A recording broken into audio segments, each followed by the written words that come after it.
A ver, un momento, por favor, disculpen.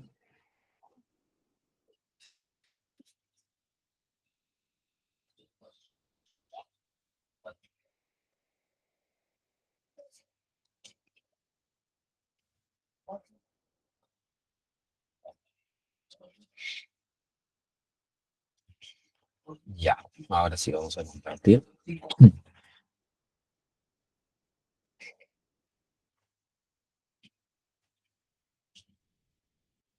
Bien, ¿me confirma, por favor, entonces, si se me escucha?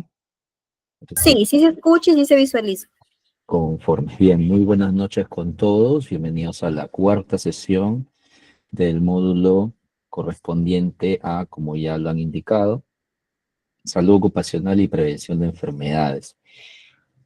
La agenda para el día de hoy, vamos a abordar acerca de los aspectos relacionados con la vigilancia médica ocupacional según la normativa legal vigente, así como lo que son los conceptos de ergonomía y prevención de trastornos musculoesqueléticos, donde vamos a abordar algunas de las metodologías que se utilizan como parte precisamente de las evaluaciones de factores de riesgo ergonómicos.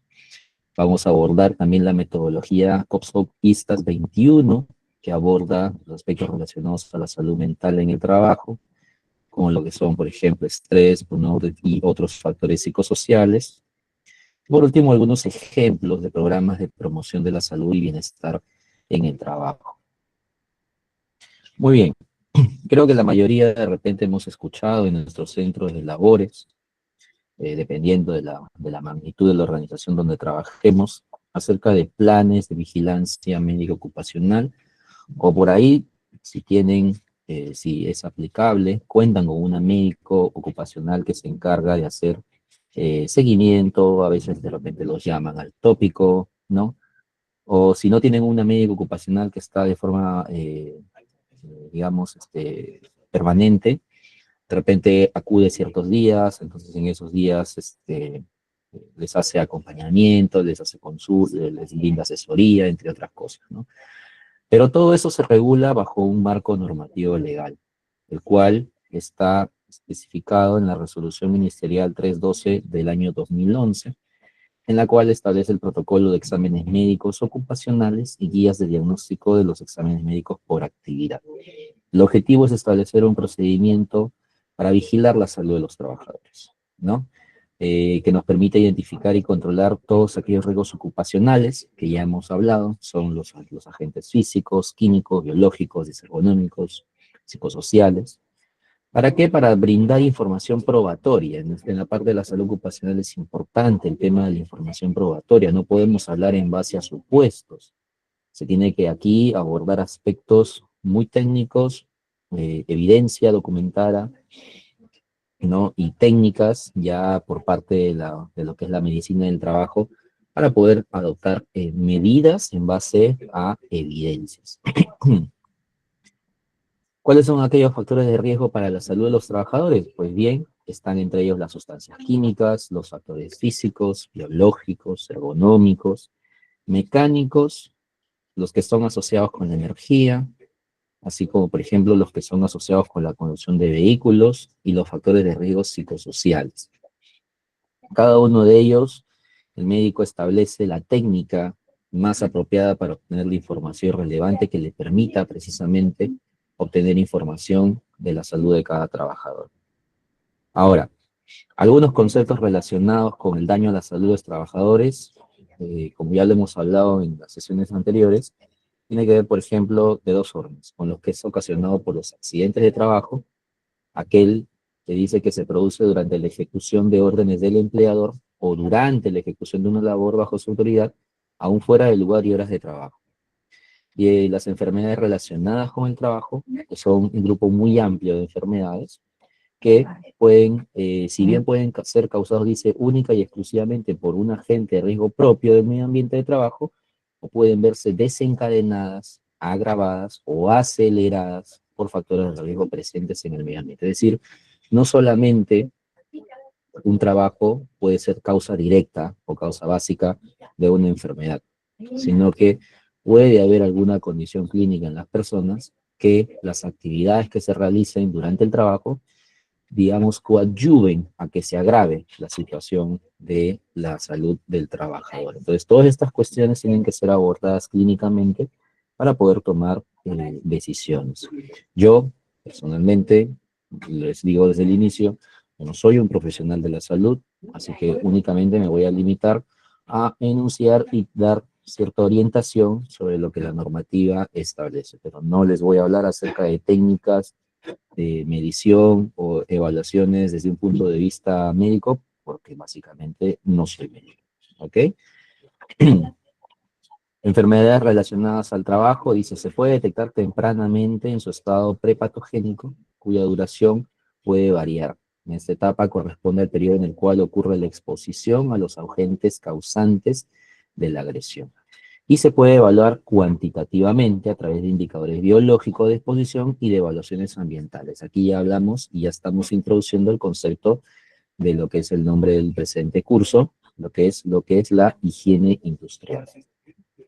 A ver, en cuanto a las enfermedades relacionadas al trabajo, desde un punto de vista técnico, preventivo, médico y legal, se habla de una enfermedad relacionada con el trabajo. Dice, el perfil de enfermedad y muerte de los trabajadores resultará de la mezcla de esos factores, que pueden ser agrupados en tres grupos. Primero, enfermedades en las que el trabajo es causa necesaria, causa inmediata. Por ejemplo, una hipoacusia, una exposición a una explosión, por ejemplo, en el trabajo, o ruido excesivo durante mucho tiempo a lo largo de varios años, pues básicamente va a desencadenar una hipoacusia. La hipoacusia básicamente es irreversible. El daño que hay en el oído, en el sistema auditivo, ya no se puede recuperar, ¿no? Entre otras como la silicosis y la hepatitis B. En el grupo 2 están las enfermedades en las que el trabajo puede ser un factor de riesgo contributivo, pero no necesario. Lo que les mencionaba hace un momento. La exposición puede agravar la situación de la persona, como por ejemplo la hipertensión arterial, enfermedades cardiovasculares, psicosomáticas del aparato locomotor, varices, estrés, síndrome metabólico y algunas neoplasias malignas. Y en el grupo 3, enfermedades en las que las condiciones de trabajo es provocador de un disturbio latente o agravador de enfermedad ya establecido o preexistente, ¿no? Básicamente, tipificada, como dice, por enfermedades alérgicas y por los disturbios mentales, ¿no? Claro, una persona sufre algún tipo de alergia y en el trabajo se expone, obviamente va a desencadenar una situación, una reacción por parte de su organismo, pero no significa que el trabajo sea, digamos, el causante, sino que la persona ya tiene esa condición. Entonces hay que velar por el cuidado de exposición a ciertos agentes porque la persona tiene una condición preexistente, ¿no? Como parte de su organismo. Ahora, el proceso de vigilancia de la salud de trabajadores consiste en recolectar información y analizarla, ¿no? De forma sistemática, es decir, de forma programada, en base a una serie de procesos, etapas, orden, ¿no? Que abarca, dice, todas las evaluaciones necesarias para proteger la salud de los trabajadores, con el objetivo de detectar los problemas de salud relacionados con el trabajo. Ahora, ¿qué tipos de vigilancia existen? ¿No? ¿Cómo se clasifican? ¿Cómo se agrupan? Están en primer lugar las evaluaciones de estado de salud de los trabajadores, ¿no? Por ejemplo, ahí ingresa lo que es la evaluación médica antes, la evaluación médica que se hace durante, por ahí es en el segundo punto, a intervalos periódicos, durante todo el empleo. La evaluación médica, por ejemplo, se hace al reanudar el trabajo tras una ausencia prolongada por motivo de salud. Y les ponía, por ejemplo, en sesiones pasadas, que durante el COVID se dio esta figura muchas veces, porque personas que habían estado, bueno, hablo de de los primeros marcos normativos que salió, en la cual indicaba que si una persona era detectada con COVID, aislamiento, y después tenía que pasar por una reevaluación. Después esto se fue flexibilizando un poco, básicamente ya no era, digamos, tan necesario el tema de la evaluación médica, a menos que haya estado hospitalizado, como decía en su momento, ¿no? Pero, por ejemplo, una persona que había estado asintomática, básicamente pasa el tiempo, pasaba los 7 días, y, digamos, no presentaba algún cuadro mayor, pues básicamente podía regresar sin necesidad de que se le haga un chequeo general y todo lo demás, ¿no? Porque básicamente pues ya se entendía que había superado en este caso la enfermedad. Pero, por ejemplo, las personas que sí habían estado hospitalizadas, ahí sí tenía que hacerse una evaluación médica para poder determinar si la persona se encontraba apta para poder volver a sus labores. La evaluación médica dice de la salud de los trabajadores u ocupación al terminar, obviamente, las evaluaciones médicas de retiro o de salida, el análisis de la ocurrencia de los accidentes. También esta es una fuente de información importante, ¿no? Eh, Porque no todo se basa en hacer evaluaciones médicas. También una fuente importante precisamente son los accidentes de trabajo que ocurren y las enfermedades que se han presentado a lo largo de los años, según la empresa. Entonces, eso también es una fuente de información valiosa para determinar el estado de salud de los trabajadores, porque claro, si una persona presenta alguna condición musculoesquelética, pues bueno, habrá que ver el historial, si esta persona ha sufrido accidentes en el pasado, en qué zonas ha tenido las lesiones, y por ahí se puede empezar a hacer estas evaluaciones, ¿no? Ya es parte del criterio médico para hacer el análisis. Y el otro tipo de vigilancia son las evaluaciones de riesgos para la salud. Entonces, si se dan cuenta, el primer punto habla sobre las evaluaciones sobre la persona. En este caso ya habla sobre las evaluaciones del ambiente o del medio al que está expuesto el trabajo. Y aquí entran, por ejemplo, los monitoreos ocupacionales, que ahí habla de evaluaciones cualitativas o cuantitativas de los agentes o factores de riesgo de naturaleza física, química y biológica, ¿no? Así como también las evaluaciones específicas para los factores de riesgo psicosociales y disergonómicas relacionadas con las características y rol del trabajo, que lo vamos a ver más adelante. ¿Cuáles son los protocolos para los exámenes médicos ocupacionales? Y aquí este enunciado es bastante, eh, digamos, aclarador, en la cual indica de que el médico determinará la metodología y técnica que se requerirá para las evaluaciones médico-ocupacionales de acuerdo al tipo de exposición. O sea, creo que más claro que es imposible, ¿no? Básicamente ya es potestad el médico como profesional y en base a su conocimiento y en base a la información que necesita, es quien va a determinar cómo, ¿no? Se va a hacer el levantamiento de esta información y los exámenes médicos que requiera para poder tomar decisiones.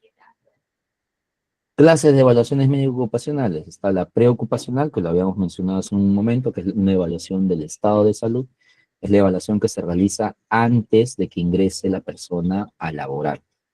Tiene por objetivo determinar el estado de salud al momento del ingreso, es decir, cómo la persona está llegando a la empresa, cómo está iniciando sus labores. Es importante recabar esa información porque va a servir más adelante.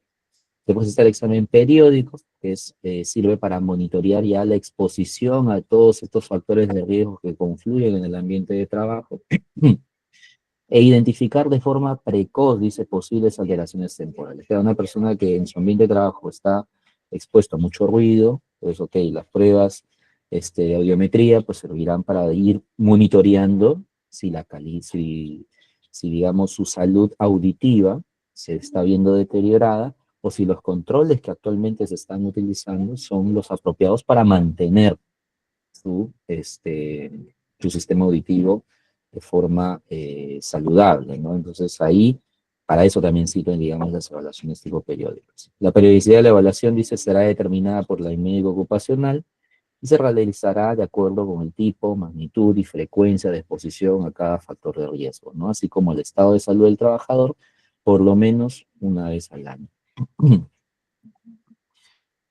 Están también las evaluaciones médico-ocupacionales de retiro o de egreso, la que se realiza al trabajador respecto de su estado y condición después, ¿no? Ya de que ha pasado todo este periodo, este tiempo en el cual ha estado laborando y ha estado expuesto a todos estos agentes, pues se evalúa a ver cuál es su estado final, ¿no? Cómo ingresó y cómo se está retirando.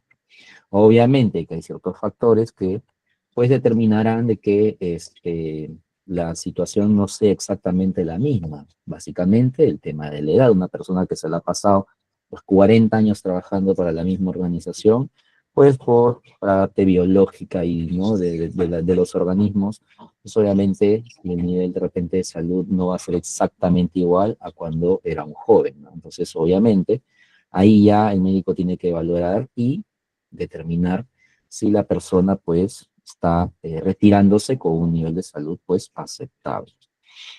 Otras evaluaciones médico-ocupacionales por cambios de ocupación o puesto de trabajo, cuando una persona la cambian de estación o de rol de repente, entonces se hace también ahí estas evaluación para ver básicamente si la exposición a estos otros factores a los que va a ser expuesto, pues no van a contravenir contra su salud. Por reincorporación laboral, lo acabamos de mencionar, que se realiza posterior a una incapacidad temporal prolongada.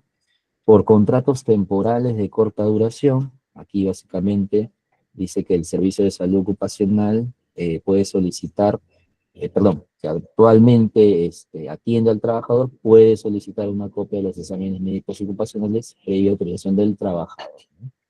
Eh, en estos casos, el tema de la confidencialidad es muy importante, creo que la mayoría debe saberlo, todos en algún momento hemos pasado quizá una evaluación médica ocupacional y sabemos que pues nuestros resultados, nuestras evaluaciones médicas son estrictamente confidenciales, se rigen bajo el secreto profesional entre el médico y paciente y obviamente no puede ser compartido a menos que nosotros lo autoricemos.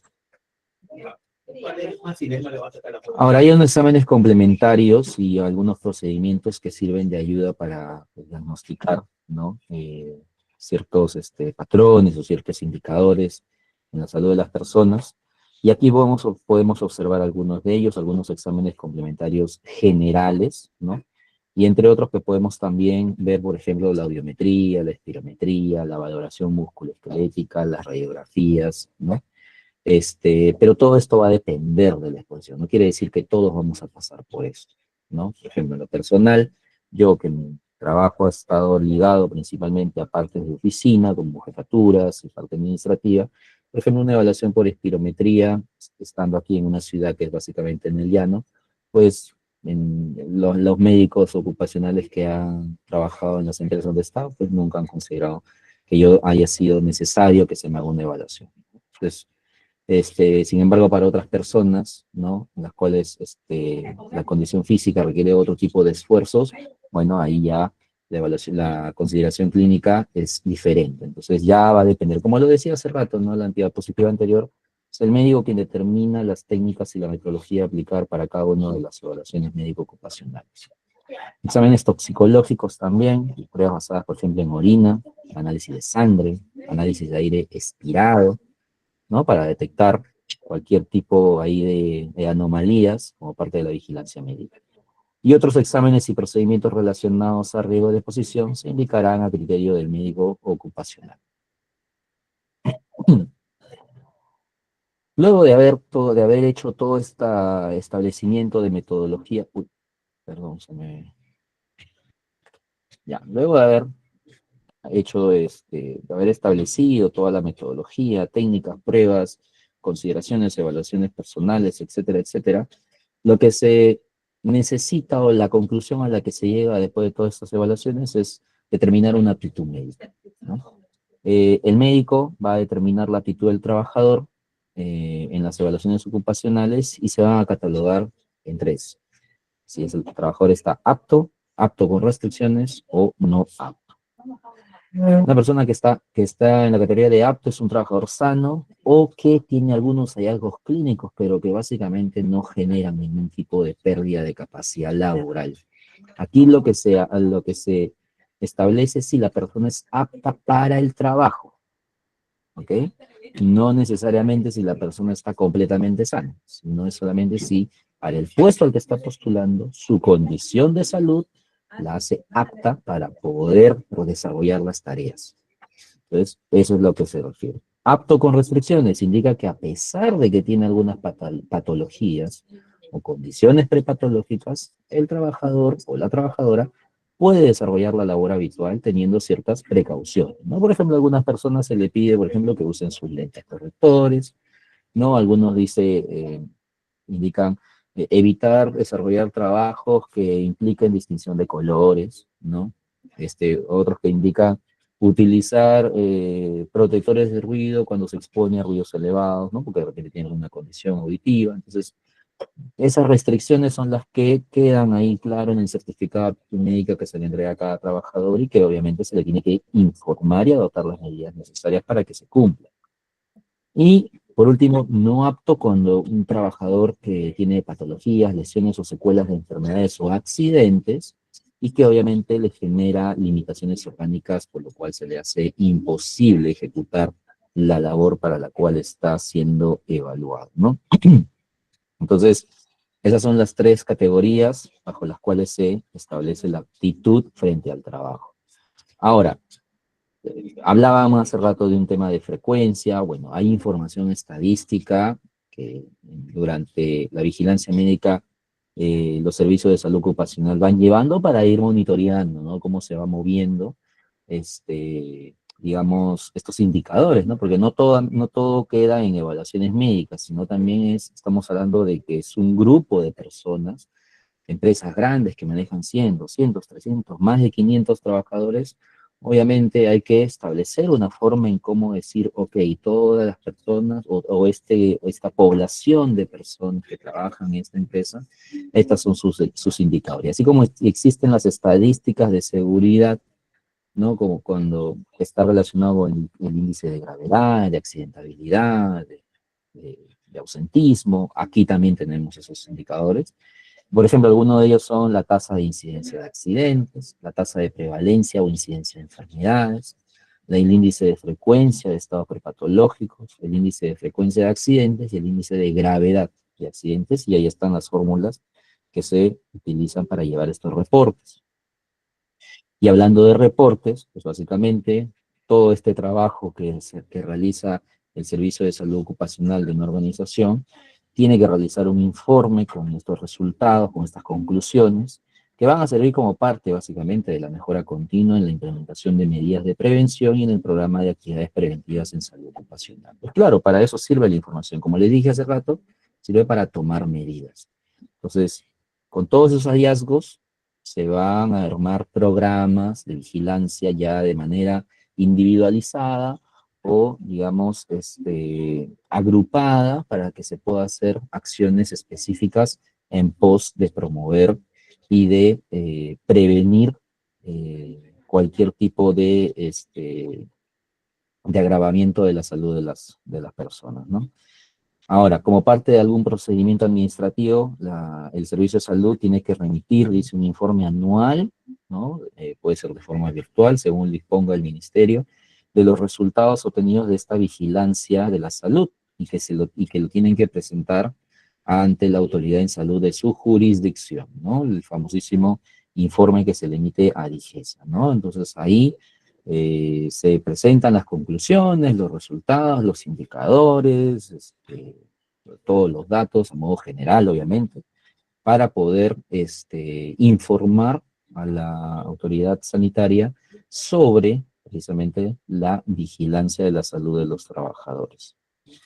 Ahora, en esta resolución, en la 312-2011, existe una tabla, acaso le he puesto la primera parte, porque es una tabla enorme, pero que sirve como guía, ¿no? Su mismo nombre lo dice, es una guía para exámenes médicos por actividad, ¿no? Entonces, dependiendo a qué sector, a qué rubro los trabajadores estén haciendo sus labores, ahí se establecen algunos factores de riesgos y exámenes complementarios específicos que los profesionales de la salud se pueden guiar precisamente para poder hacer un mayor análisis y dar otro tipo de enfoque a las investigaciones que necesiten realizar para hacer la vigilancia médica, ¿no? Es una lista que es mucho más completa, como de 3 hojas, entonces ahí está toda esa información. Ahora, en base a la conformidad, es decir, ok, ya tengo un médico que me está haciendo el plan de vigilancia, ha diseñado un plan, ha hecho un programa, están haciendo los monitoreos y todo, pero ante la normativa legal, ¿cómo sé yo si este profesional realmente cumple con las competencias para poder hacer este trabajo, ¿no? ¿Qué requisitos necesita esta persona, este profesional médico para poder hacer esa actividad? Pues bueno, la resolución ministerial establece las competencias en temas de formación para poder brindar los servicios de salud ocupacional. Indica que puede ser un médico cirujano con segunda especialidad en medicina ocupacional y medio ambiente o medicina del trabajo, debidamente titulado colegiado y habilitado por el Colegio Médico del Perú, o médico cirujano con maestría en salud ocupacional y ambiental o maestría en medicina ocupacional y medio ambiente, debidamente colegiado y habilitado por el Colegio Médico del Perú. Ahora, La documentación que se genera de todo lo que es la vigilancia médica debe ser custodiada por, básicamente, por la médica ocupacional, y se debe informar a la empresa las conclusiones para la toma de medidas preventivas, ¿no? Ahora, algo importante, lo que menciona aquí, de ninguna manera se usará esta información que se ha recabado en contra del trabajador o para fines administrativos de orden laboral. Básicamente, por ahí buscar algún tipo de represalia, buscar algún tipo de sacar, por ejemplo, a personal que tiene ciertas condiciones y que de manera errónea, ¿no? Alguna autoridad dentro de la empresa pueda indicar o decir, no, ¿sabes qué? Yo no quiero personas que tengan estas enfermedades o que tengan estas patologías, así que las retiramos. No, básicamente eso es algo totalmente ilegal. Otro dato importante, las evaluaciones médico-ocupacional deberán ser conservadas durante 40 años, ¿no? Acá habla de los exámenes médicos, no confundir con los registros, ¿no? Obligatorios dentro del sistema de gestión de seguridad en el trabajo, que establecen periodos, ¿no? De conservación, ¿no? De estos registros, ¿no? Que les mostré en su momento, en la cual habla que algunos registros se conservan por 5 años, otros se conservan por 10, ¿no? Otros por 20. Entonces, este es de los exámenes médicos, que es básicamente donde está toda la información, esta información confidencial pues, de todos los análisis, chequeos, revisiones, y todas las pruebas que se le han hecho a nivel de salud del trabajador. Ahora, todas las empresas necesitan un médico. Básicamente, aquí lo establece también la resolución en una de sus actualizaciones, en la 571 del año 2014. Dice que para empresas con más de 500 trabajadores se debe garantizar la permanencia del médico ocupacional mínimamente por 6 horas diarias por 5 días a la semana. Y si es menos de 500, dice, con 500 o menos trabajadores, el desarrollo de la actividad de la vigilancia estará a cargo de un médico ocupacional, pero no existe la exigencia de que esté un mínimo de horas presenciales, ¿no? Es decir, puede hacer un trabajo remoto, puede hacerlo a distancia, ¿no? Puede tener visitas esporádicas, pero no es obligatorio que esté 6 horas diarias por 5 días a la semana. Pero de que se tiene que hacer la vigilancia médica, se tiene que hacer la vigilancia médica. ¿Y cuáles son los dos documentos, digamos, globales de todo este tema con la vigilancia de la salud de los trabajadores? Es el Plan de Salud Ocupacional y el Programa de Vigilancia de la Salud de los Trabajadores. El cumplimiento de los documentos señalados indica que es una responsabilidad del empleador sin la exigencia de un mínimo de horas presenciales del médico ocupacional. Hay algunas excepciones para empresas que realicen actividades consideradas de alto riesgo, que también les mostré en la primera sesión, que están incluidas en el anexo 5 del Decreto Supremo 003 del año 98, en la cual establece que aquellas actividades de riesgo se van a regir por los estándares que establezcan las respectivas normas sectoriales en coordinación con el Ministerio de Salud, ¿no? Ya según lo que establezca por la parte de minería, manufactura, construcción, etcétera, etcétera. Bien, bueno, aquí continuando con la parte de la necesidad de contar con una médica ocupacional, ¿no? En la cual indica que para empresas o ambiente de trabajo que da su proximidad física reúnan a más de 500 trabajadores, también se asegura la permanencia del médico ocupacional mínimamente por 6 horas diarias, ¿no? Por 5 días a la semana. Se me pasó de poner el dato, disculpen. ¿Ok? Y las actividades de vigilancia de la salud de los trabajadores que debe realizar el medio ocupacional incluye a las contratistas, empresas especiales de servicio y cooperativas de trabajadores que realicen actividades conjuntas en la empresa. Ojo, actividades conjuntas, ¿no? Y yo, ambiente de trabajo en concordancia con la ley 26842 y la ley 29783. Muy bien, entonces, ese... A ver, vamos, antes de pasar a la siguiente, dice, no pueden retirar a una persona, sea cual sea su diagnóstico, pero lo que sí pueden hacer es no contratarlo de acuerdo a su diagnóstico.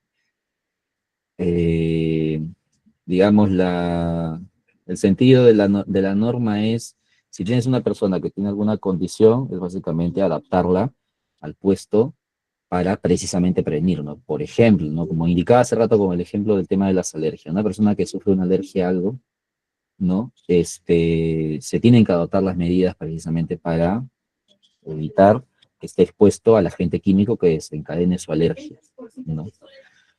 Si se puede o no se puede controlar a una persona, eso ya lo determinará. Si la persona resulta que es no apta para el puesto de trabajo, ya según la evaluación clínica, bueno, ya la decisión en este caso de parte por la médica ocupacional en base a las recomendaciones que pueda adoptar, ¿no? Y al nivel de riesgo al que se puede exponer la persona si en base a su condición médica pues se expone a un trabajo que pues básicamente le puede desencadenar una enfermedad ocupacional grave. Entonces ya son decisiones que lo toman a nivel ya médico, en base a la recomendación que indiquen los profesionales de la salud. Vamos a la segunda parte en lo que es ergonomía y prevención de trastornos musculoesqueléticos, y aquí vamos a ver una parte interesante relacionada con lo que son algunas metodologías. Como les dije ya la sesión pasada, es imposible que me alcance el tiempo para explicarles todas, pero voy a mostrarles 4 de las más comunes, ¿ok? Que se utilizan para hacer las evaluaciones de factores de riesgo disergonómicos. En primer lugar, hay que comprender a qué nos referimos cuando hablamos de ergonomía. Dice, llamada también ingeniería humana, es la ciencia que busca optimizar la interacción entre el trabajador, máquina y ambiente de trabajo, con el fin de adecuar los puestos, ambientes y la organización a las capacidades y limitaciones de los trabajadores, ¿no?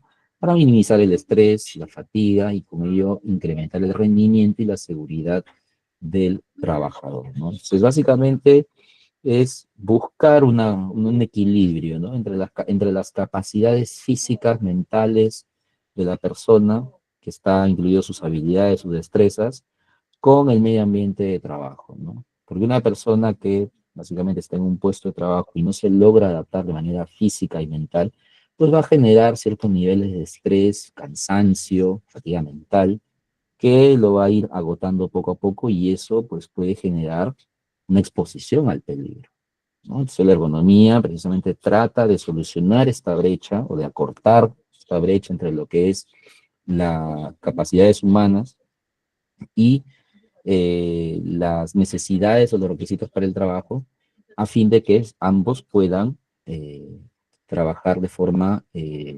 armoniosa, por así decirlo, ¿no? Y esto se basa en una serie de técnicas que vamos a ver más adelante. Un trastorno musculoesquelético son aquellas lesiones de músculos, tendones, nervios, articulaciones que se localizan con más frecuencia en el cuello, espalda, hombros, codo, muñecas y manos. Reciben diversos nombres, algunos de repente ustedes lo deben saber: una lumbalgia, una tendinitis, una cervicalgia. Este síntoma predominante es dolor asociado a la inflamación, pérdida de fuerza y dificultad o imposibilidad para realizar a veces algunos movimientos, ¿no? Entonces, vamos a ver de qué manera se analizan ciertas actividades. Aquí en esta gráfica, que está en la norma básica de ergonomía, es un flujo un poco para categorizar, ¿no? ¿Qué tipo de trabajo una persona está realizando? Si se puede catalogar como es un trabajo, una actividad de pie, es una actividad de pie con apoyo, es una actividad sentado en alto o es una actividad de tipo sentado. Y depende de una serie de criterios, ¿no? Por ejemplo, comienza con el análisis del puesto de trabajo. ¿Qué tipo de trabajo es? Si es un trabajo sobre una superficie horizontal, disculpen, a ver un ratito, dice, en la diapositiva anterior, ¿se estaría considerando los riesgos psicosociales? Sí, claro, también se están considerando, pero los riesgos psicosociales, como comprende un espectro un poquito más amplio, por eso lo vamos a adoptar en una sección completa que lo vamos a ver después de esto. Ahorita vamos a centrarnos únicamente en lo que son los riesgos disergonómicos asociados a trastornos musculoesqueléticos. Entonces, continuando con lo que les estaba explicando, si la evaluación del tipo de trabajo es sobre una superficie horizontal o vertical extensa con objetos voluminosos, pues básicamente estamos hablando de un trabajo que se desarrolla básicamente de pie. Por otro lado, si es un trabajo que está al alcance de los brazos, todavía no podemos, digamos, hasta ahí catalogarlo. ¿Qué otra pregunta tenemos que hacer? ¿Cuáles son las demandas de fuerza o manipulación manual? Si hay una demanda de fuerza pequeña para manipular objetos, entonces ahí hay que decir, ok, está al alcance de las manos, demanda fuerza pequeña, es decir, no estás, digamos, manejando objetos voluminosos. Entonces la siguiente pregunta es, ¿hay espacio suficiente para las piernas? Si hay espacio suficiente, entonces podría ser un trabajo sentado o un trabajo sentado en alto si es que hay un requisito especial para un tema de altura, ¿no? Si no hay espacio para los pies, básicamente es un trabajo que se desarrolla de pie, pero con apoyo, ¿ok? Y lo vamos a ver más adelante en algunas gráficas que les he puesto aquí en las diapositivas. Ahora, la norma básica de ergonomía, como les mencioné en la segunda sesión, establece unos requisitos generales, básicos, para lo que son las actividades en posición de pie. Aquí les he puesto la lista completa, vamos a leer algunas importantes. Por ejemplo, dice, ¿no? Este es el artículo 15 o 16, me parece, indica, los trabajos o las tareas que se tienen que realizar de pie deben cumplir los siguientes requisitos mínimos. Ojo, mínimos, o sea, no son los únicos, puede haber más según la evaluación que se haga, pero sí o sí se tienen que cumplir estos como mínimo. Uno, evitar que en el desarrollo de las tareas se utilicen flexión y torsión del cuerpo combinado. ¿Qué es flexión? Básicamente, ¿no? Cuando uno está en posición erguido, y flexión cuando, por ejemplo, se eh, hacia adelante, se inclina el tronco, entonces ahí es una flexión. Y torsión es básicamente, ¿no? Girar sobre el propio eje hacia los costados, ¿no? Entonces, si hay una flexión y torsión combinada, entonces ahí ya estamos hablando de que es un factor de riesgo disergonómico que se tiene que evaluar, ¿no? Se tiene que evitar ese tipo de movimiento. Dice, esta combinación es el origen y causa de la mayoría de las lesiones musculoesqueléticas, porque claro, está comprometiendo directamente con la columna vertebral.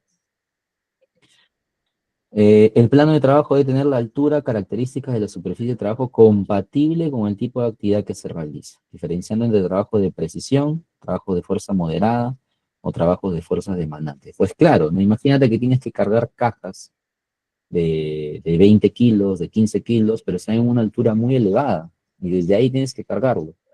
Obviamente, conlleva un esfuerzo considerable, ¿no? En cambio, si está a una altura apropiada, en este caso la altura no de la zona lumbar, ahí sí ya una manipulación de cargas puede ser mucho más apropiada. Igual también, si está a nivel del piso, obviamente eso también puede conllevar algún tipo de factor de riesgo disergonómico. Y lo mismo, ¿no? Un trabajo de precisión, ¿no? Uno donde se tiene que diferenciar claramente detalles, ¿no? Entonces, si tienes de repente son piezas pequeñas, es una línea donde tienes que distinguir de repente productos no conformes, ¿no? Entonces, si estás muy alejado y tienes que forzar mucho la vista, entonces ahí obviamente hay un factor de riesgo, ¿no? Entonces tiene que estar a una distancia, una altura apropiada, dependiendo del tipo de trabajo que se va a realizar. Dice, el puesto de trabajo deberá tener las dimensiones adecuadas que permitan el posicionamiento y libre movimiento de los segmentos corporales. Se deben evitar las restricciones de espacio, que pueden dar lugar a giros e inclinaciones del tronco que aumentarán considerablemente el riesgo de lesión.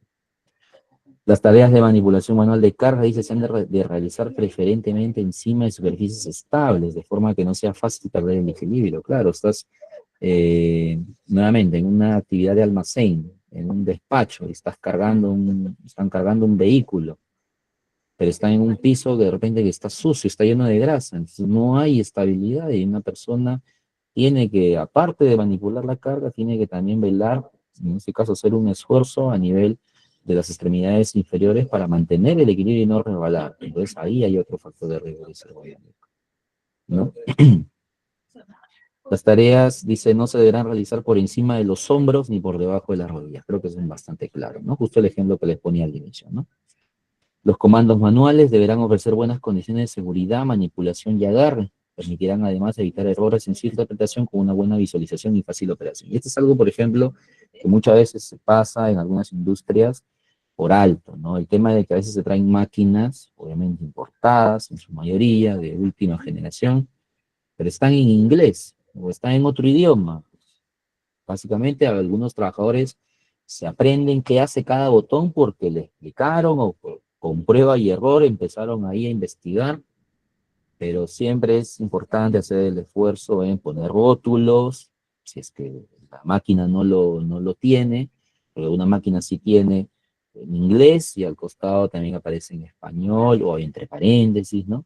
Pero si no lo tiene, tratar de hacer el trabajo para poder colocar los rótulos con lo que dice en inglés, porque pues, no todos saben inglés, ¿no? Entonces, y a veces con una capacitación y todo, pero siempre es importante tener las etiquetas que indiquen qué hacen cada botón, qué hace cada comando, qué hace cada perilla, ¿no? Que aparezcan también en español, ¿no? Pedales y otros controles para utilizar los pies deben tener una buena ubicación y dimensiones que permitan su fácil acceso.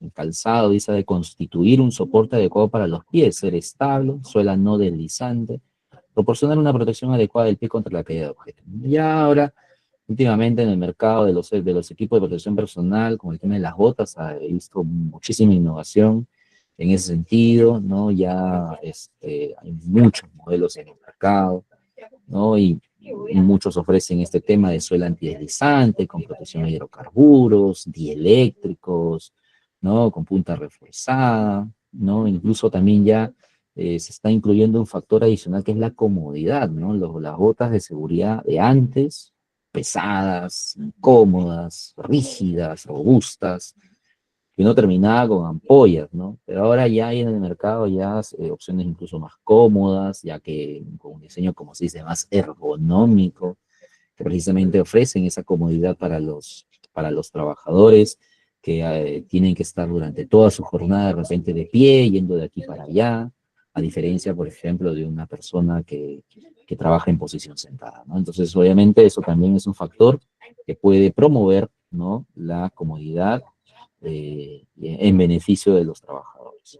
Las actividades en las que el trabajo debe hacerse utilizando la postura de pie, se debe poner asientos para descansar durante las pausas. Y claro, ¿no? Es una actividad en posición de pie, perfecto, ¿no? Pero es natural, es normal que la persona se canse. Entonces, un asiento, una zona donde el trabajador pueda tomar una pausa activa, que vamos a ver también más adelante, es importante y es hasta necesario también, ¿no? Para poder mejorar en ese aspecto. Todos los empleados asignados a realizar tareas en postura de pie deben recibir una formación e información adecuada o instrucciones precisas en cuanto a las técnicas de posicionamiento postural y manipulación de equipos con el fin de salvaguardar su salud, ¿no? También. Esto es parte inclusive del sentido de la ley de seguridad y salud en el trabajo, en la cual habla, ¿no? De que se tiene que brindar la capacitación y la formación apropiada a los trabajadores precisamente para poder prevenir cualquier tipo de peligro.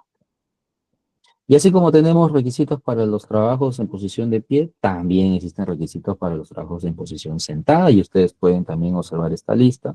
Igual esta es la información que aparece en la resolución ministerial 375 del año 2008, emitida por el Ministerio de Trabajo. Y yo solamente estoy poniendo de tres condiciones, de estas dos, pero hay más. Hay requisitos para los equipos informáticos, para las herramientas manuales, entre otros. Ahora, ok, yo ya sé qué requisitos necesito, pero ¿cómo sé en qué momento implementarlos? ¿O cómo yo puedo determinar si es necesario ahondar más en una evaluación de riesgos disergonómicos?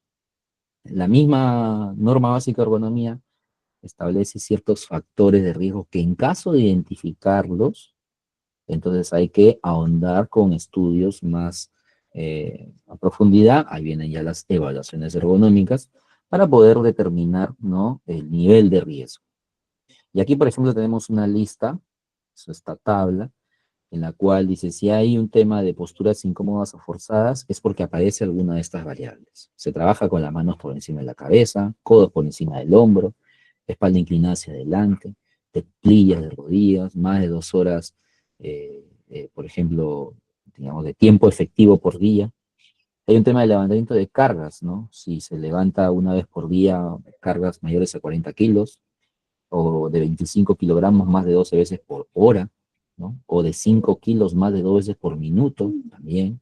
Entonces, si algunos de esos factores son presentes en las actividades que realizan las personas, pues estamos identificando un factor de riesgo disergonómico que requiere una evaluación mayor para determinar el nivel de riesgo.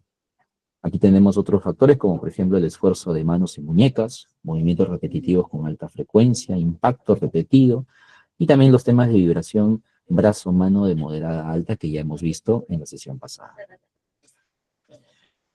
Entonces ahora les voy a presentar tres técnicas, tres métodos, cuatro en realidad, perdón, cuatro métodos que son muy utilizados y que incluyen también una innovación a modo tecnológico a nivel de software, ¿no? Primero de ellos es el método Ergo IBB, que es un método desarrollado por el Instituto Biomecánico de Valencia, que incluye un software, ¿no? Que sirve para evaluar los riesgos ergonómicos causados por movimientos repetitivos. Ojo, no todas las metodologías sirven para evaluar lo mismo. Este método, como bien lo dice, es para trabajos donde se identifiquen movimientos repetitivos. Su objetivo principal es identificar y prevenir los trastornos musculoesqueléticos relacionados con las tareas repetitivas, que pueden ser el resultado de movimientos repetitivos, esfuerzos estáticos y posturas incómodas mantenidas durante periodos prolongados. Eh, este, este método utiliza un software, ¿no? Aquí les estoy mostrando un pantallazo, por ejemplo, que lo he obtenido de la página web del propio instituto, en la cual cuando uno va haciendo el análisis, se tiene que tomar videos, se tiene que tomar fotografías a la persona haciendo la actividad propiamente dicha, y básicamente hay que ir marcando, llenando unos datos, como por ejemplo qué tareas hace, en qué porcentaje en un ciclo de trabajo cada tarea corresponde, ¿no? Y se tiene que ir también en cada una de las posturas que adopta, ir marcando, ¿no? Cuál es la posición, por ejemplo, del cuello, del brazo, de la muñeca, de la mano, si hay torsión, si hay inclinación lateral, entre otras variables. Solamente se tiene que marcar y ya es el software quien se encarga al final de dar una conclusión y emitir un informe, ¿no? Entonces, cuando se hace, una vez terminado este informe, ya el software, aquí se me pasó, disculpen poner la imagen del informe, pero en el informe se establece, digamos, los niveles de riesgo, lo va categorizando, ¿no? Pero básicamente es algo similar a lo que tenemos en esta primera tabla, ¿no? Establece niveles de riesgo que van desde el 1 al 4, el 4 es el mayor, el nivel 1 es el nivel menor, que aparece en color verde, nivel tolerable, pero en un nivel 4 ya indica que hay que tomar acciones de forma inmediata, porque este trabajo repetitivo podría coadyuvar a que sea un factor de riesgo, y como ya lo hemos visto en la vigilancia médica, ¿no? Que puede desencadenar a futuro un tipo de lesión o enfermedad ocupacional, de tipo musculoesquelético. Entonces, básicamente la herramienta nos sirve como información, como análisis inicial para que después ya, parte de la medicina del trabajo, ahonde con otros tipos de exámenes para poder obtener conclusiones más detalladas. El método REVA viene del acrónimo Rapid Entire Body Assessment, que es valoración rápida del cuerpo completo, en la cual lo que se hace es evaluar posturas inadecuadas. ¿Ok? Entonces, acá ya no hablamos de movimientos repetitivos, ya acá hablamos de un método que sirve para valorar lo que es el tema de adoptar posturas inadecuadas. Entonces, ya cambia el enfoque del método. ¿Ok? Si alguna vez han visto un informe de monitoreo ergonómico, probablemente han visto fotografías y en las personas que se les toma de perfil según una actividad y se pone unas líneas que están en los brazos, que están en las piernas, que están en el torso, que básicamente es para ver los ángulos de inclinación, los ángulos de apertura, los ángulos de inclinación, ¿no? Y eso es lo que va a ayudar. ¿Cómo se hace este método? Básicamente, en primer lugar, se divide el cuerpo en dos grupos. El grupo A incluye lo que es el tronco, cuello y piernas, y el grupo B, brazo, antebrazo, muñeca. ¿Por qué esto es importante? Porque los puntajes se van a asignar al grupo A y al grupo B de forma independiente, en base a una serie de tablas. Para el grupo A se evalúa a través de estas imágenes la postura que adopta la persona durante la ejecución de su trabajo. Por ejemplo, en primer lugar, se evalúa cuál es la inclinación, en este caso, de la columna, del torso. Si el torso tiene torsión o tiene inclinación lateral. Después se evalúa lo que es a nivel del cuello. la flexión del cuello, igual si hay torsión o si hay inclinación. Luego, si el trabajo se desarrolla en postura sentada, de pie, pero apoyado, ¿no? También se ve lo que es la flexión de la rodilla, de las extremidades inferiores. Y ustedes pueden observar que cada una de estas posturas tiene un puntaje, ¿no? Entonces, si una persona está perdón, estoy sin el puntero, ya. Si una persona está, en posición erguida, su puntaje sería de 1. Si está entre este ángulo, el puntaje en la metodología sería 2. De igual manera, ¿no? Si hay inclinación, si hay, torsión, se le asigna +1. Si hay inclinación, +1. Y así, por cada una de las situaciones que se vayan observando a través del análisis de las posturas, se van asignando puntajes. Luego, todos esos puntajes, bueno, este es para el grupo B. En el grupo B es el tema de lo que es el brazo, el antebrazo, los hombros, la mano, la muñeca, ¿no? Todos esos, en base a las situaciones que se observen, se van asignando los puntajes. Entonces, para el grupo A, una vez que yo he tenido el puntaje que le he asignado a lo que es el tronco, al cuello y a las piernas, hago la combinación en mi tabla. Por ejemplo, si al tronco se le asignó un puntaje de 2, ok. El cuello tiene un puntaje también de 2 y las piernas un puntaje de 2, entonces el puntaje para el grupo A, por ahora, sería de 4, ¿no? Pero hay que añadirle ciertas situaciones si implica ejercer algún tipo de carga o fuerza. Entonces, si hay una carga o fuerza menor de 5 kilogramos, no se suma nada. Si es ahí entre 5 y 10, dependiendo de lo que manipulen, +1. A ese 4 se le suma +1. Si hay una carga o fuerza mayor de 10, se le suma +2. Entonces, el 4 se convertiría en 6. Y también si existen fuerzas o cargas aplicadas bruscamente, ¿no? Algunas actividades implican de repente que se jale algo de forma brusca o se empuje. Entonces, ahí también implica que haya una puntuación de +1 adicional todavía. ¿Ok? Entonces, dependiendo si se presentan esas situaciones, es el puntaje para el grupo A. Y la segunda tabla es el puntaje para el grupo B. Entonces, de igual manera, dependiendo del puntaje que se le ha asignado al brazo, al antebrazo y a la muñeca, se le va a adicionar, ¿no? En este caso, el tema de la calidad del agarre. Tiene que ver con la manipulación del objeto, con lo que sea parte de la tarea. Si hay un agarre bueno, significa que el agarre es bueno y la fuerza de agarre de rango medio, no se asigna puntaje. Si la calidad del agarre es regular, significa que el agarre es aceptable, pero no ideal, o el agarre es aceptable utilizando otras partes del cuerpo, ¿no? Ahí se asigna un puntaje de +1. Se considera que una calidad de agarre es mala cuando el agarre es posible, pero no aceptable. Se le asigna un puntaje de +2. Y es inaceptable cuando el agarre es torpe e inseguro, no es posible el agarre manual, o el agarre es inaceptable utilizando otras partes del cuerpo, ¿no? Ahí se le asignaría un puntaje de +3 al puntaje que ya se le ha dado a través de la tabla. Listo, una vez que yo tengo mi puntaje A más mi puntaje B, hago mi combinación, hago mi cruza en esta matriz de doble entrada y obtengo un puntaje nuevamente parcial, al cual se le va a tener que añadir una puntuación adicional si se presenta alguna de estas situaciones.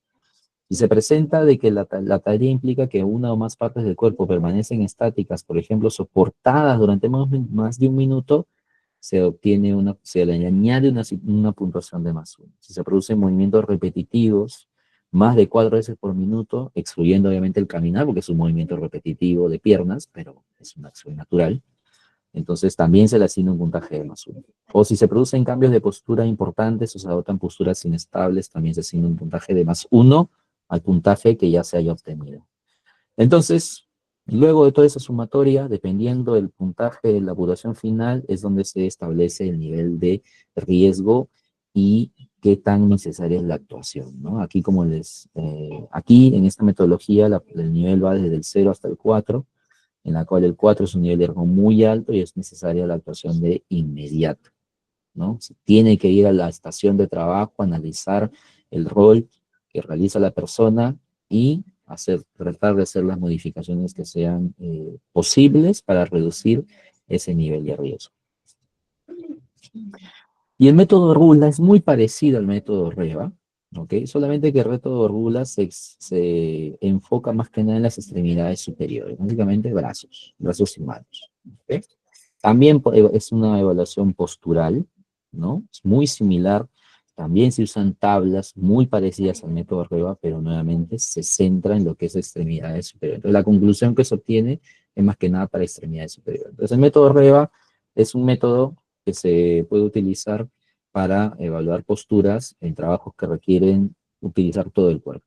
Pero el método RULA puede ser para trabajos en los cuales solamente se utiliza lo que son las extremidades superiores. ¿Ok?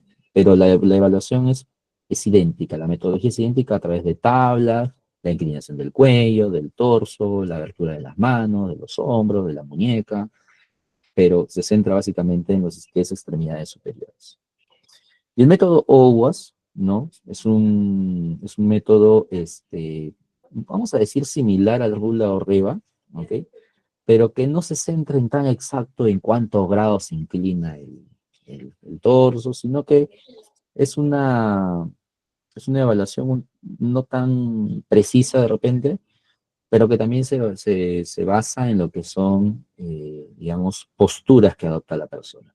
Y además, a diferencia de Rula o Reva, que se centran en una postura específica, el método OWASP es una sumatoria de diversas posturas que se adoptan a lo largo de un ciclo de trabajo. ¿Ok?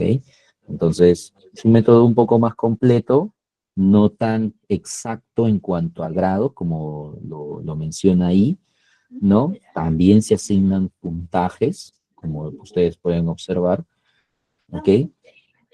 Para diferentes posturas que el trabajador pueda adoptar al momento de hacer sus actividades. Implica también si hay un tema de manipulación de cargas, ¿no? Y al final se viene esta matriz y creo que es claro que a través de los colores podemos identificar los niveles de riesgo que se pueden evidenciar, ¿no? El número 1, color verde, es un nivel de riesgo bajo, tolerable, no es necesario acciones inmediatas. Un nivel de riesgo 2 es un nivel de riesgo aceptable. Un nivel de riesgo 3 ya es un riesgo importante. Un nivel de riesgo 4 en color rojo ya es un nivel de riesgo inaceptable en la cual se necesita tomar medidas. Entonces, en el informe que se hace a través del método OWASP hay una necesidad de evaluar durante un mayor tiempo la actividad que hace el trabajador durante un ciclo de trabajo y ver todas las posturas que adopta. Y se tiene que evaluar todas, cada una de ellas, y establecer según la metodología cuáles son los porcentajes, digamos, ¿no? De la frecuencia que cada postura es adoptada. Entonces, como se llama como una especie de ranking, ¿no? Ok, la postura A, en la cual el trabajador está con los brazos hacia arriba, con el cuello mirando flexionado hacia atrás, etcétera, lo hace en un 10% de su trabajo. Ok. La postura B, que es una postura con el torso erguido, mirando hacia abajo, con las manos hacia adelante, ok, eso lo hace en un 8% de trabajo. Entonces, todo eso ayuda, ¿para qué? Para después hacer una evaluación global de toda la tarea. ¿Ok? Entonces, es un poquito más completo que el REVA y el RULA, que se centra en una postura específica del trabajo. Sí, ¿no? Pero no demanda ser tan exacto en medir exactamente que si se inclinó 20 grados y el brazo lo abrió 30 grados, etcétera, etcétera. Muy bien. Como tercera sección de la capacitación del día de hoy, de la sesión del día de hoy, perdón, vamos a ver lo que son los factores psicosociales por la parte de la salud mental, como bien lo había consultado aquí una de las participantes, entonces vamos a ello. El método Coopso Vistas 21, que ya como les había explicado, hay un cuestionario adaptado para un poco esta realidad de lo que es el aspecto laboral en nuestro país. Considera una serie de campos, de factores que se analizan en este cuestionario, ¿no? Que tiene que ver con, por ejemplo, exigencias psicológicas. Entre ellas está el tema de exigencias cuantitativas, es decir, cuánta carga de trabajo, cuántas tareas hay que hacer, ¿no? Ritmo de trabajo. Es un trabajo que hay que estar muy apurado, ¿no? Hay que hacerlo lento. Exigencias emocionales, ¿no?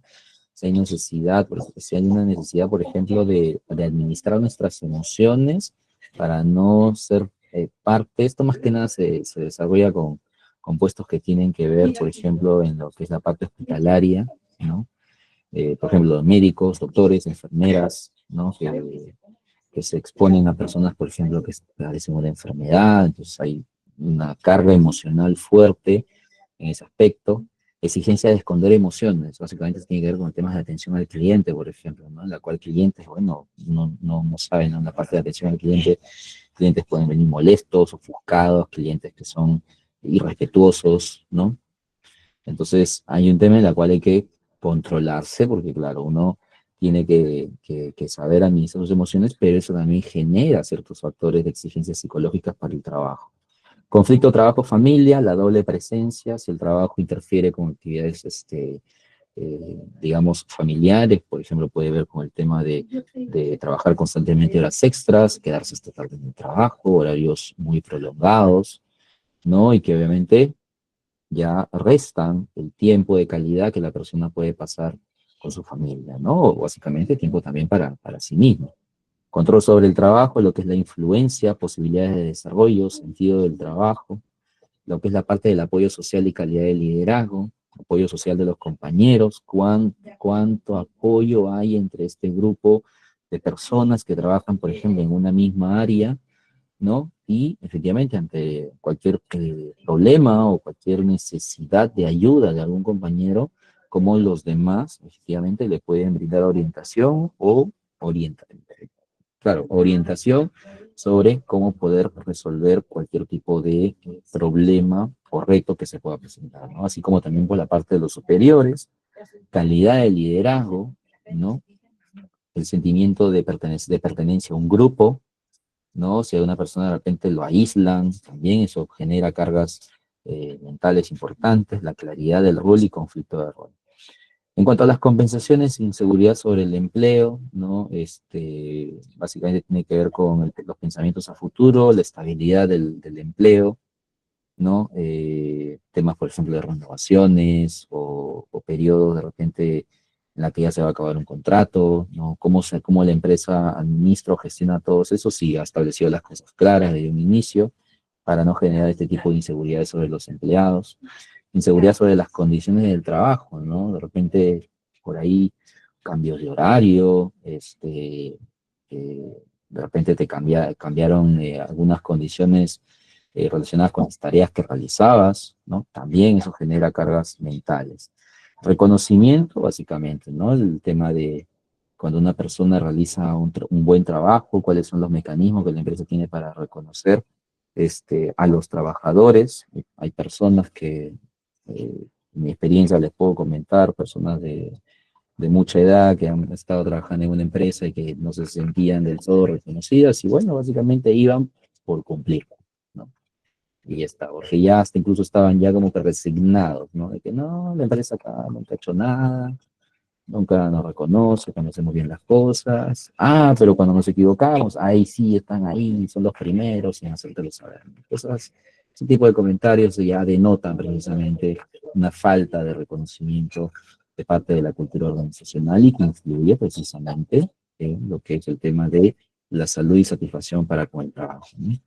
Por último, por la parte de capital social, lo que es el tema de justicia ante resolución de conflictos, cómo la organización adopta criterios para poder resolverlos de manera justa, así como también el tema de la confianza que existe en el medio ambiente de trabajo. Entonces, todos estos factores que son analizados a través de un cuestionario, a través de ciertas preguntas, que ya el profesional de la salud mental es encargado de interpretar y generar las conclusiones, son lo que van a coadyuvar a mantener un nivel de salud y satisfacción con el trabajo. Entonces, la satisfacción del trabajo es una medida, dice, general de la calidad del medio ambiente laboral. Se emplea en numerosas investigaciones. Una baja satisfacción en el trabajo se ha relacionado con múltiples efectos, aunque se pueden existir distintas definiciones de insatisfacción en el trabajo, ¿no? Es un tema también que puede variar de persona a persona, ¿no? Una persona se puede sentir cómoda con ciertos recursos o beneficios que en un trabajo, básicamente otra persona no. Entonces, otra persona puede ser mucho más exigente, puede requerir de repente por sus propias tareas o actividades otro tipo de recursos, otro tipo de reconocimiento, otro tipo de apoyo y obviamente no se va a sentir totalmente satisfecha, ¿no? Entonces, como lo dice, ¿no? Tiene que ver con las expectativas de las personas, ¿no? Entonces, ya es un tema ya que se tiene que buscar el equilibrio, ¿no? En las intervenciones psicosociales es interesante el seguimiento de la insatisfacción en el trabajo para contrastar cómo evoluciona con el proceso preventivo. Ahora, por la parte del estrés, dice, ¿no? El estrés es un conjunto de reacciones emocionales, cognitivas, fisiológicas y del comportamiento a ciertos aspectos adversos o nocivos del contenido, la organización o el entorno de trabajo. Es un entorno que se caracteriza por altos niveles de excitación y de angustia, la frecuente sensación de no poder hacer nada frente a la situación. Hay que tomar algo muy importante, que también lo mencioné en este segundo punto.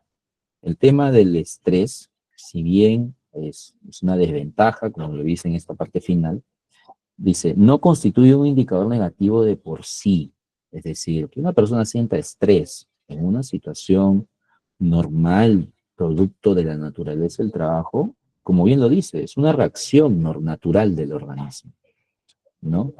Como de repente llorar porque algo te duele, en algún momento, ¿no? Entonces, no necesariamente es algo malo, es una reacción normal del organismo. Sin embargo, como lo dice, solamente si se mantiene en el tiempo, es excesivamente intenso o frecuente, puede ser precursor de una enfermedad. Ah, ok. Pues, ¿es normal tener situaciones de estrés en el día a día como parte del trabajo? Sí, es normal. Una persona que de repente tiene temas personales en casa, que no tiene nada que ver con el trabajo, ¿no? Puede llegar cargada, tiene que hacer su trabajo, tiene que cumplir sus metas, tiene que cumplir sus indicadores, va a sentirse estresada. Pero si esa situación se mantiene con el tiempo, ¿no? Ah, puede ser un precursor de una enfermedad, ¿no? Que ya según las evaluaciones médicas se harán los diagnósticos correspondientes. O también cuando se somete a un estrés sumamente intenso, ¿no? Como bien lo dice ahí, una situación muy crítica, muy grave, en la cual la persona simple y llanamente ya no puede más, y como se dice, explota, ¿no? Entonces, va a depender de la situación, pero sentir estrés no es un indicador negativo de por sí, como bien lo establece la definición, ¿ok? Pero que igual hay que monitorearlo para precisamente saber. Algo, por ejemplo, que me dejó como enseñanza el tema, como el tema de que me enseñó la pandemia, ¿no? Es que la pandemia a todos nos mantenía en un estrés, nos mantuvo en un estrés durante muchos meses. Entonces ahí la salud mental se vio bastante afectada. Primero por las personas que tenían incertidumbre respecto a las organizaciones que tuvieron que cerrar durante la cuarentena.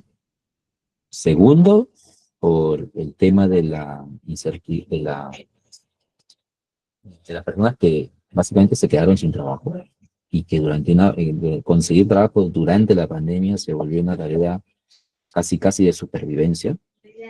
Entonces imagínense los niveles de estrés a los que todo ese grupo de personas han estado, ¿no? O a las personas de repente que durante la pandemia las organizaciones tuvieron que recortarles sueldos porque como no vendían o no había producción, pues básicamente no había ingresos, ¿no? O de repente las personas que durante la pandemia se quedaron sin trabajo y tenían deudas que pagar. Todas esas cosas que han generado pues toda una situación de estrés y que de alguna manera las personas han tenido que lidiar con eso. Muchas probablemente han acudido a profesionales de la salud mental para poder aprender técnicas que les ayuden a mejorar ese aspecto y otras pues básicamente no han tenido los recursos disponibles y probablemente hayan desencadenado algún tipo de enfermedad, precisamente por parte de todo ese tema de los niveles de estrés a los que han estado sometidos, ¿no? De repente personas que durante la pandemia tenían a su padre, a su madre hospitalizados, enfermos, sin poder trabajar, sin tener la incertidumbre sobre el estado de salud de un familiar, los niveles de estrés han debido ahí a ser excesivamente intensos, como bien lo menciona acá, ¿no? Entonces, hay situaciones en las que es parte normal, es una reacción normal de nuestro organismo frente a situaciones, como dice, de origen adverso o nocivos. ¿Qué es lo que mencionan aquí? A ver, tenemos respecto a una evaluación de confort térmico, bueno, en realidad el tema del estrés o confort térmico lo hemos visto en la sesión pasada, no sé si ha estado presente. Hemos visto la metodología para medir en base a la, a la normativa técnica, en la cual se ha establecido el análisis de los tipos de trabajo, ciclo de descanso, determinar si era ligero, moderado, tenso, ¿no? Si era bajo techo, si era al aire libre. Pues toda esa parte la hemos visto en la sesión anterior. Bueno, tengo entendido que según la forma en como hemos venido desarrollando las sesiones, podemos escribir las consultas aquí directamente en el chat y yo les voy contestando. Y si es que tenemos algunos minutos al final, como ha pasado en una o dos sesiones, ya al final podemos dejar el tema de las preguntas también. Pero me escriben nomás y yo, mientras voy desarrollando la sesión, les voy contestando como ustedes ha podido observar. ¿Ok? Bien, con el tema del burnout, básicamente fatiga y agotamiento emocional, ¿no? Este cuestionario, esta metodología incorpora una escala de burnout general según las metodologías que se mencionan, ¿no?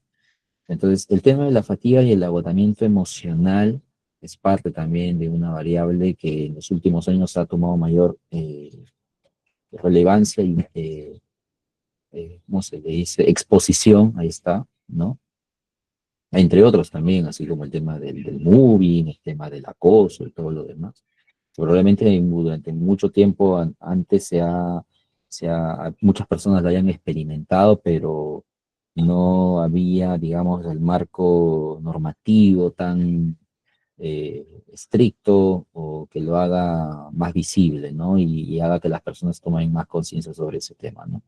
Pero este, el tema del burnout es algo que también se mide a través del cuestionario de la metodología Cops Vista 21, a través de ciertas preguntas específicas, ¿no? Entonces, se centra en la fatiga, agotamiento emocional, ¿no? Incluyendo, dice, estrategias para afrontar y las disfunciones organizacionales que formarían parte de constructos diferenciados.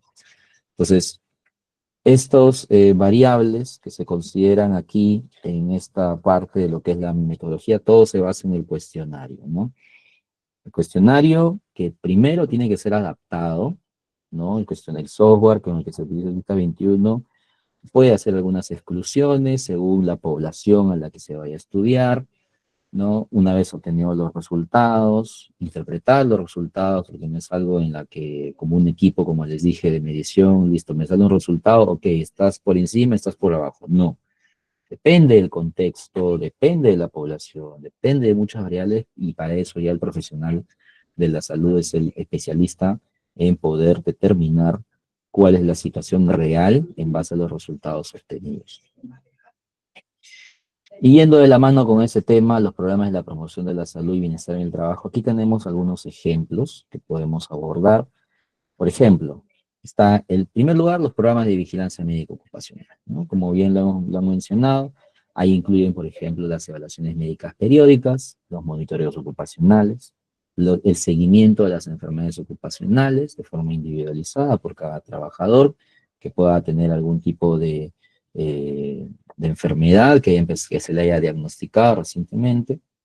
Luego, los programas ergonómicos, por ejemplo, ¿no? Las evaluaciones de las estaciones de trabajo, las pausas activas y gimnasia laboral, ¿no? ¿Quién no ha recibido en algún momento capacitación relacionada a ello o ha participado en algún taller en el cual se les enseña ejercicios de estiramiento, ¿no? De respiración, ¿no? Para poder buscar ahí, ¿no? Cierta calma, cierta tranquilidad, es parte del tema de la pausa activa, ¿no? Porque para eso es importante el tema de la pausa activa, ¿no? Capacitación en técnicas de manipulación de cargas, también por temas ergonómicos, ¿no? Este, tanto en oficina también como en parte operativa. En oficina, no diría, pero en oficina ¿para qué? Pero sí, en oficina también hay un tema de manipulación de cargas, ¿no? Por ejemplo, cuando se manipulan cajas con documentos, ¿no? Archivo documentario, ahí hay un tema de manipulación de cargas, ¿no? Entonces ahí también es importante brindar información para reconocer e identificar todos los factores de riesgo disergonómico. Otro tipo de programas, los programas de salud mental, de manejo del estrés, que pueden consistir en capacitaciones sobre inteligencia emocional, control de emociones, talleres de liderazgo, actividades de terapia conversacional, ¿no? Para poder conocer de repente, ¿no? Y tratar de identificar desde un plano ya psicológico eh, las situaciones de las personas, cómo se sienten, cuál es la situación que están pasando, y de repente a través de una terapia conversacional poder ayudarlos a brindarles ciertas herramientas que les ayude a manejar precisamente el tema del estrés y otros aspectos, de repente no tan relacionados con el trabajo, pero que de alguna manera afectan su productividad, ¿no? La persona que puede tener problemas a nivel familiar, a nivel sentimental, puede pues, bajar su rendimiento, entonces de repente no sabe cómo manejar tales emociones. Una terapia conversacional a través de una psicóloga u otro tipo de ayuda puede brindar las herramientas para que esta persona, pues su productividad no se vea mermada, ¿no? Otro ejemplo, perdón, se me pasó, programas de nutrición, actividad física, capacitación sobre alimentación saludable, lo cual es importante, no solamente el tema de la salud mental está, como se dice aquí, nada más, ¿no? Sino también es también cómo nos alimentamos y todo ello para poder mantener un nivel de energía, ¿no? De actitud también, ¿no?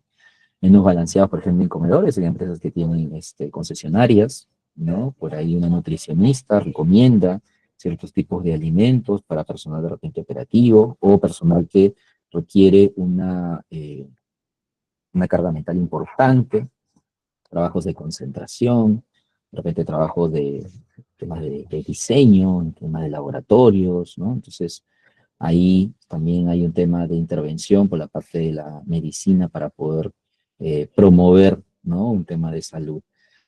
Promoción de actividades sociales como caminatas, ciclismo, pausas activas entre los trabajadores, ¿no? Actividades sociales que pueden desarrollar en horarios fuera del trabajo para promover un estilo de vida saludable. Programas, por ejemplo, de prevención de consumo de alcohol y de drogas, ¿no? Campañas educativas entre los trabajadores, apoyo psicológico para aquellas personas de repente que se haya identificado que tienen ciertas tendencias o problemas relacionados con estos aspectos, así como también directivas internas sobre tolerancia, ¿no?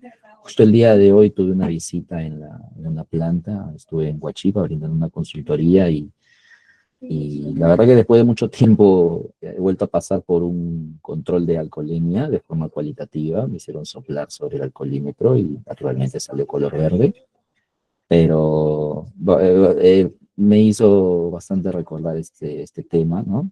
Eh, que es importante, por ejemplo, el tema de consumo de alcohol y drogas, porque unas personas que de repente, en este caso yo estaba ingresando a una planta donde había mucho tránsito de vehículos pesados, entonces, claro, una persona que está bajo las influencias del alcohol se expone, ¿no? Ante cualquier tipo de accidente que pueda ocurrir, así como también los propios trabajadores. Imagínense, un vehículo pesado, una persona que entra a la organización bajo efectos del alcohol y va a manejar un tráiler, obviamente, representa un peligro al volante para él y para las personas que lo rodean. Entonces, también, ¿no?